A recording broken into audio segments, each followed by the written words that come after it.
Froth on the Daydream is a surreal love story that takes place in Paris in the 1940s.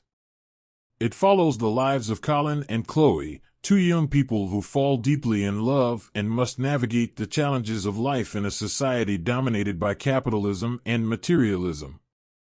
The novel opens with Colin, a wealthy young man who lives in a fantastical apartment filled with bizarre and eccentric objects.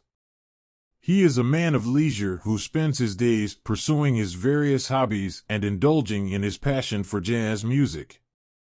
One day, Colin meets Chloe at a party, and the two quickly fall in love. Chloe is described as delicate and beautiful, with a childlike innocence that charms Colin. They begin a whirlwind romance that takes them on a series of adventures throughout Paris. However, their happiness is short-lived when Chloe falls ill with a rare disease called water lily syndrome. The only cure for her illness is for Colin to continually provide her with fresh flowers, which becomes increasingly difficult as the disease progresses. Colin becomes obsessed with finding new and innovative ways to provide her with flowers, even going so far as to plant a garden in his apartment. As Chloe's health deteriorates, so too does Colin's wealth, as he is forced to spend all of his money on her care. In a parallel storyline, Colin's best friend Chick becomes obsessed with a philosopher named Jean-Paul Sartre, a play on the name of real-life philosopher Jean-Paul Sartre, and begins to neglect his own relationship with his girlfriend, Elise. As the novel progresses, the line between reality and fantasy becomes increasingly blurred. Surreal and absurd elements become more prominent, and the narrative structure becomes increasingly fragmented, with dream sequences and bizarre incidents taking over the plot. Ultimately, Chloe's condition worsens, and Colin is forced to sell all of his possessions to pay for her care.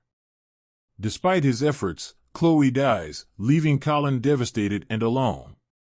The novel ends with Colin in a state of despair, wandering the streets of Paris and realizing the emptiness of his former life.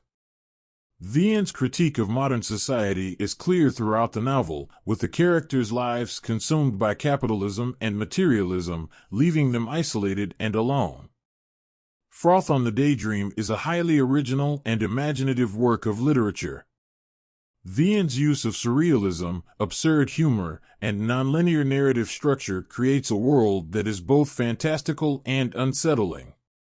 The novel is a critique of modern society, highlighting the destructive nature of capitalism and the toll it takes on human relationships and emotions.